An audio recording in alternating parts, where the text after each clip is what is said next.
Hello everyone, आज मी तुमच्यासोबत share करणार आहे बेसिक मेकअप स्टेप. तर ह्याच्यामध्ये आपण स्टार्टिंगला प्रायमर लावणार आहोत. प्रायमर हा खूप महत्त्वाचा पार्ट आहे तुमच्या मेकअपमधला, कारण प्रायमरचा बेस जर व्यवस्थित नसेल तर कदाचित तुमचा मेकअप तेवढा मॅट फिनिशिंग येणार नाही. त्याच्यामुळे थोडंसं छान इन्व्हेस्ट करा तुम्ही प्रायमरमध्ये. फर्स्ट NYBचं चांगलं आहे. कलर बारचं माझं फेवरेट प्रायमर आहे. लॅक्मीचं छान आहे. हां, अशा 2-3 प्रायमर मध्ये तुम्ही एका तरी छानशा ब्रँडेड प्रायमरमध्ये इन्व्हेस्ट करा. सो आपण प्रायमर पूर्ण फेसवर लावून घेऊयात. पूर्ण फेसवर ॲक्च्युली नाही लावत ते, फक्त ओपन पोज जिथे जिथे आहे तुम्हाला असं वाटतं की हां तिथे मेकअप बस छान बसला पाहिजे तिथे तुम्ही ते अप्लाय करा. आता आपण फाउंडेशन अप्लाय करणार आहोत. 310 त्याचा शेड आहे, फिट मी फाउंडेशन. जर तुम्ही कन्फ्यूज आहात फाउंडेशन बरोबर की कोणतं फाउंडेशन घ्यायचं, कोणतं बेस्ट आहे, सो गो फॉर फिट मी. तुम्ही फिट मीसोबत जाऊ शकता, कारण त्याचं जे टेक्स्चर आहे ते खूप रनी आहे आणि कोणत्याही स्किनवर ते छान ब्लेंड होतं. त्यासाठी तुम्हाला जास्त ते ब्लेंड करण्यासाठी मेहनत पण नाही लागत. सो त्याच्यामुळे तुम्ही फिट मी फाउंडेशन यूज करू शकता. येथे मी फिट मी फाउंडेशन ब्लेंड करण्यासाठी हाताचा सुद्धा वापर केला आहे. हे ब्युटी ब्लेंडर मी थोडंसं अवॉइड केलं आहे, कारण प्रत्येक वेळेस आपल्याकडे ते अवेलेबल नसतं. त्याच्यामुळे मी तुम्हाला फाउंडेशन फक्त हाताने स्प्रेड करून दाखवते आहे. So here is a result. आणि ते खूप छान ब्लेंड झालं आहे, तुम्ही पाहू शकता इथे. सो आता आपण जाणार आहोत कॉम्पॅक्ट पावडरकडे. कॉम्पॅक्ट पावडर तुम्हाला जो सूट करेल तुमच्या चेहऱ्याला तो यूज करू शकता तुम्ही. इथे मी परफेक्ट प्राईमचा कॉम्पॅक्ट यूज केलेला आहे. मी फिटमीचा यूज केलेला आहे, कलर बारचा यूज केलेला आहे, लॅक्मीचा यूज केलेला आहे. सो त्याच्यामध्ये हा आता मी ट्रायल बेसमध्ये ठेवलेला आहे. त्याच्यामध्ये मला लॅक्मीचा आणि फिटमीचा जास्त छान वाटलेला आहे. सो ह्याचा पण इफेक्ट खूप सुंदर आहे आणि बजेट फ्रेंडली आहे. सो पूर्ण फेसवर आपल्या स्किन टोनला जो मॅच करतो तो लावा. स्किन टोनपेक्षा जास्त लाईट नका आणि जास्त डार्कही नको.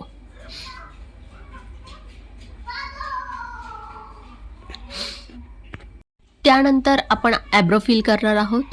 ॲब्रो फिल करण्यासाठी तुम्ही जर ॲब्रो पेन्सिल वापरत असाल तसं खूप हलक्या हाताने तुम्ही त्याला ड्रॅग करा.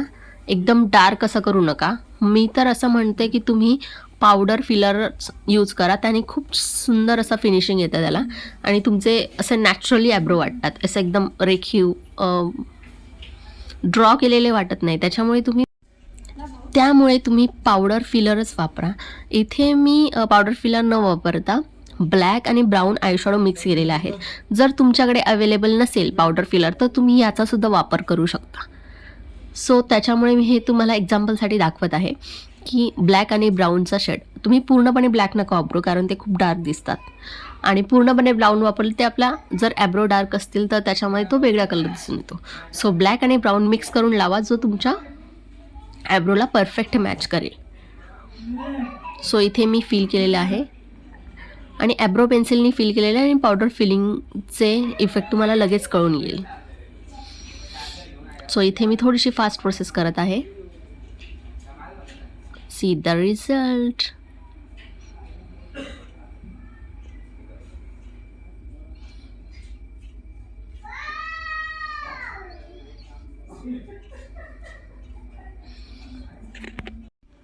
आता नेक्स्ट स्टेप आहे काजळ. काजळ तुम्ही प्लमचं यूज करू शकता, त्याचा स्टे खूप छान आहे. इथे मी रेग्युलर यूज करण्यासाठी झुडिओचं वापरते. 99 रुपीजला मिळतं आणि खूप बजेट फ्रेंडली आहे, डार्क आहे, जास्त स्प्रेडही होत नाही. मी की बाबा इतर काजळांसारखं जे एकदम कॉमन काजळ असतात ते पटकन स्प्रेड होतात तुमच्या स्किननुसार. सो त्याच्यामुळे इथे झुडिओचं मी वापरलेलं आहे. आणि आता आपण नेक्स्ट स्टेपकडे जाऊयात, आयशॅडो. तर आयशॅडो मी नेहमी फुल आयशॅडो नाही लावत, कारण माझे हुडेड आईज असल्यामुळे एकदम जास्त आयशॅडो मी लावत नाही. फक्त लायनरच्या इथे मी थोडंसं आयशॅडो अप्लाय करते अँड सुपर्ब रिझल्ट आहे तो माझ्यासाठी. मला त्याच्यावर जास्त मेहनत करावी लागत नाही. नेक्स्ट आपण लिप्सला आउटलाईन करून घेऊयात कोणत्याही लिप लायनरनी. इथे मी मार्सचं लिप लायनर वापरलेलं आहे. आणि हे ब्राऊन कलरचा लिप लायनर बहुतेक शेडला ते मॅच होतं. आणि इथे मार्क्सची लिपस्टिकही मी वापरली आहे. हा शेड मी फर्स्ट टाइम ट्राय केलेला आहे.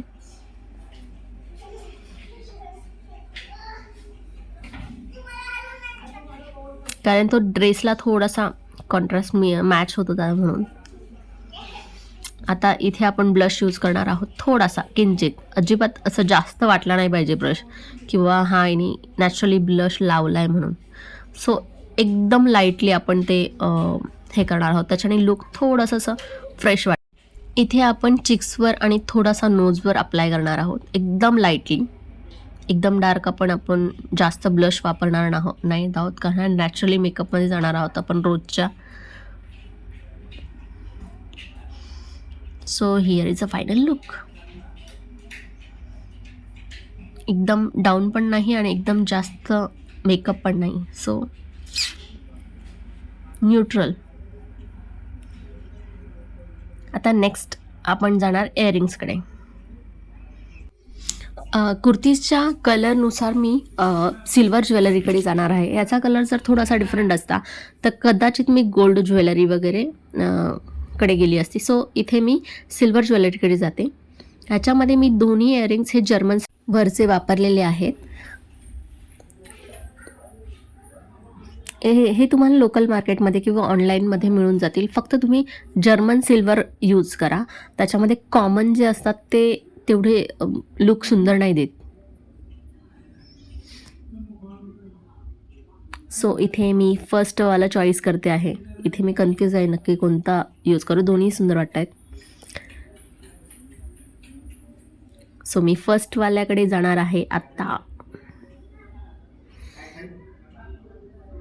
सो फायनली मी ते फर्स्टवाल्या इयरिंग्सकडेच मी जाते आहे. So here is a final look. भेटूयात आपण नेक्स्ट व्हिडिओमध्ये. दिस इज सोनाली सायनिंग ऑफ.